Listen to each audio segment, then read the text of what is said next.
The cholera outbreak in Somalia threatening to kill thousands. Many children weakened by malnutrition after 3 years of drought. One mother has lost 7 children. We have a special report from East Africa. There's a very scary possibility of having 185,000 children die. Also tonight, loved by all, tribute to the man killed as he confronted car thieves outside his home. Then there were just 2 the political outsiders left in the French presidential contest. And runners reunited, the London Marathon competitors who inspired a nation.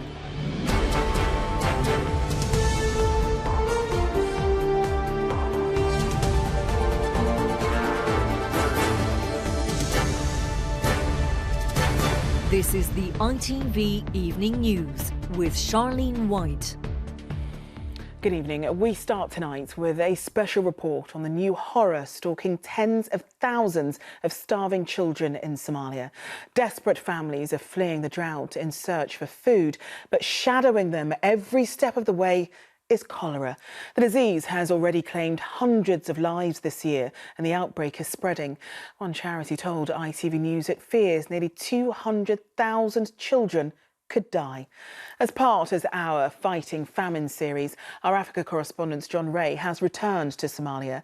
He went to a camp in Baidoa and found one mother who'd lost all 7 of her children and other families fearing the worst. A boy of 3 with the worried, world-weary look of an old man. His name is Ali, ground down by drought, by hunger, and now by disease.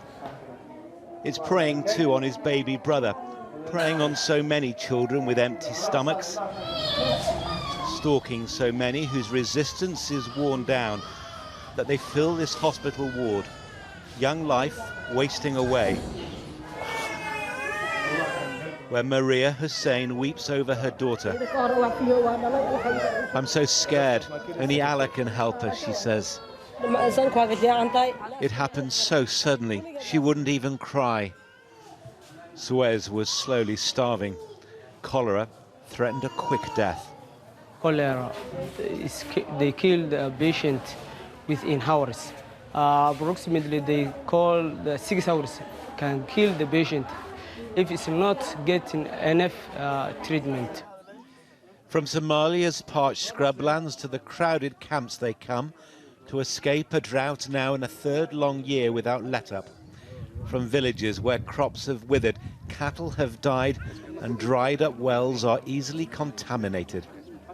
It is hunger that has driven Somalis from their homes in their hundreds of thousands. But hunger is not the main danger. The drought has brought disease, and disease has brought death on a scale which is beginning to sound loud alarm bells. When Sureh Mohammed left home, she was a wife and a mother. By the time she arrived here, she was entirely alone. Mohammed. Mustafa. She names her children. Amana. Isago. Abdi. She's naming the dead. Ihida. Making say. 7 children, all gone. 4 boys and 3 girls. She buried them one by one at the roadside. Lahawal sheegay isumay. Ana lahawal sheegay madaga meerka horta mada meerka jare ugdaagtaad. Lanka hadii bool naftatis la galan nafta kala horta see reemay oo siibintii. So fresh water has become the most precious commodity in the camps. The humanitarian response has been huge, but the need is even greater. Right now, we are looking at the possibility, and it's a very scary possibility, of having 185,000 children die. It is that bad. Mohammed has survived many months of sickness and starvation. His mother can barely feed herself, let alone her child. In our village, there are so many who are dying, she says. And there are so many tiny lives defying enormous odds, still stacked ominously against them. Well, John Ray is in the Somali capital, Mogadishu, for us. John, there's been a huge appeal for help here. Is that making any difference at all? Well, aid agencies are very quick to acknowledge the generosity of governments and individuals. Hundreds of millions of pounds have been raised and spent, and yet there is still a need for further hundreds of millions of pounds. The problem is that this is a shape-shifting crisis which is far outstripping the ability of people to respond to it. So once the focus was on hunger and averting a famine, now it's all about disease, and in particular at the moment about stopping the spread of cholera to those camps. If they get into the camps where hygiene is basic at best and where people live by cheek and jowl, then it will spread like wildfire. The death toll officially in the hundreds, probably in the many thousands already. But the problem is, out in the desert, in areas controlled by Al-Shabaab, there is nobody to count the number of bodies just simply buried at the wayside. OK, John, thanks very much. Here, a 21-year-old man has been arrested on suspicion of murder after a man died outside his home in South Manchester. 35-year-old Michael Samwell is thought to have been run over by his own car after confronting thieves. From the scene, Damon Green reports. Michael Samwell and his wife on their wedding day 6 years ago. A naval officer and his bride, a happy and devoted couple. Today, flowers by the side of the road near the spot where he lost his life, trying to prevent a crime. A quiet street in the leafy Manchester suburb of Chorlton, now taped off by police investigating a murder. Mr. Samwell was woken in the small hours of Sunday morning by the sound of a loud bang outside his home.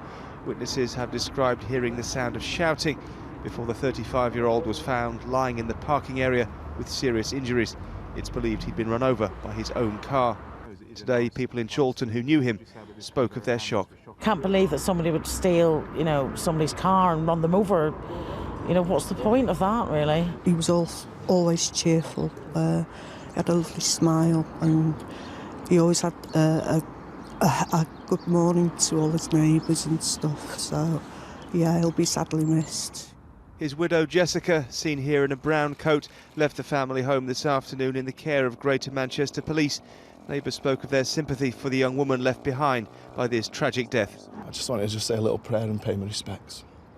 Mr. Samwell's car, a dark blue Audi, was found abandoned not far from the scene just a few hours after it was taken. After an appeal for information and for witnesses, last night Greater Manchester Police arrested a 21-year-old man in connection with its owner's death. He's now in custody for questioning on suspicion of murder. Mike Samwell served his country for 10 years before he left the Royal Navy in 2014. Neighbours spoke to me of their shock at how he met his end. It wasn't the shock of people unhappy that a violent crime has happened in their neighbourhood. It was a shock of people who have lost somebody they liked, somebody they will miss very, very much. Damon, thank you. French President Francois Hollande has warned his country's place in the world is at risk if far-right candidate Marine Le Pen wins the presidential elections. Last night, Le Pen made it through to the final round, which is in 2 weeks' time. She'll face the favourite, Emmanuel Macron, who's pro-EU and pro-business. From Paris, here's our Europe editor, James Mates. The man of the moment steps outside his front door to the realisation life may never be normal again. Emmanuel Macron, whose first ever job in elected politics may be to become President of France, is now the red-hot favourite. He topped the poll last night, has been endorsed by almost every other major politician, and as his spokeswoman acknowledged, just has to avoid disaster in the next 2 weeks. We're going to try to unite the country. We're going to be determined. But 2 weeks is a long time in any election. It's a very long time, and you don't know what could happen during those 2 weeks. I mean, she's a finalist. We think that she represents the far right. She is not representing anything else than the far right. The she, of course, is Marine Le Pen, who's done better than ever before, but has to expand her support significantly. Her rhetoric this morning about Macron was hardly designed to win over waverers. Il est un européiste absolument hystérique, radical. He's an hysterical, radical Europhile, she said of her opponent. Mr. Macron doesn't have an ounce of patriotism. D'une once de patriotisme. Already her strategy is clear: to try and unite the forces of Euroscepticism and anti-globalization behind her.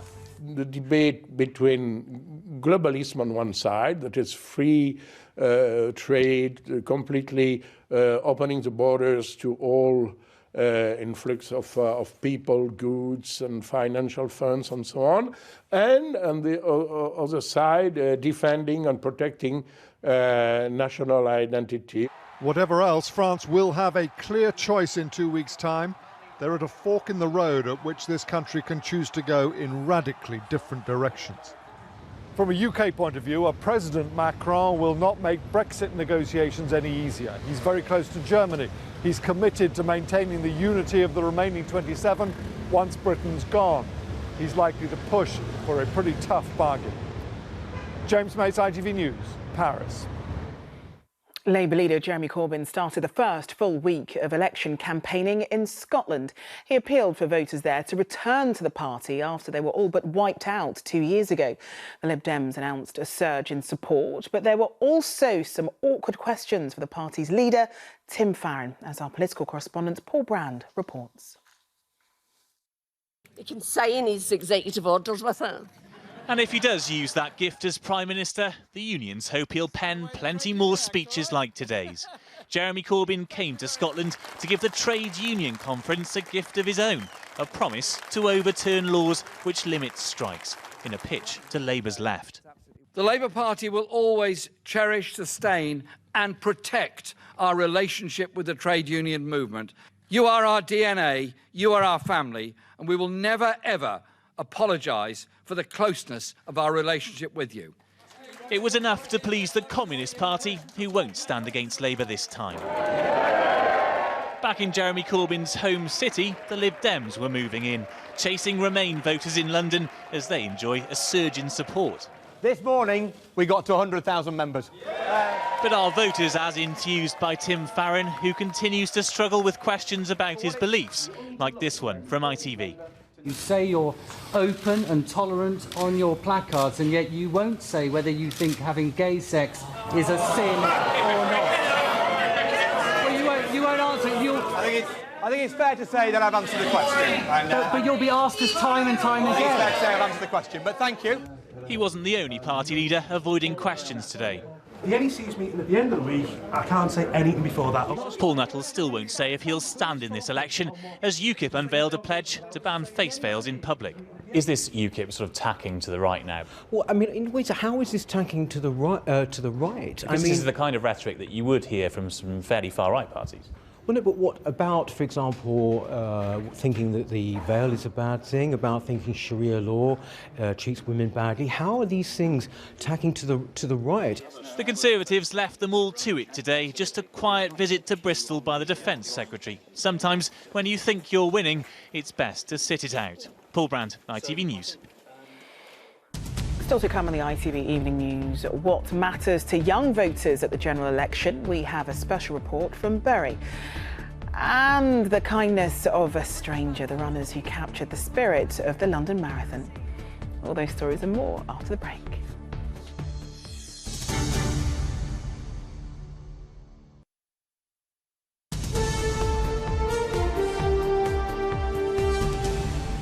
Welcome back. 3 lawyers were accused today of failing to reveal key information in the cases of British troops alleged to have carried out murder and torture in Iraq.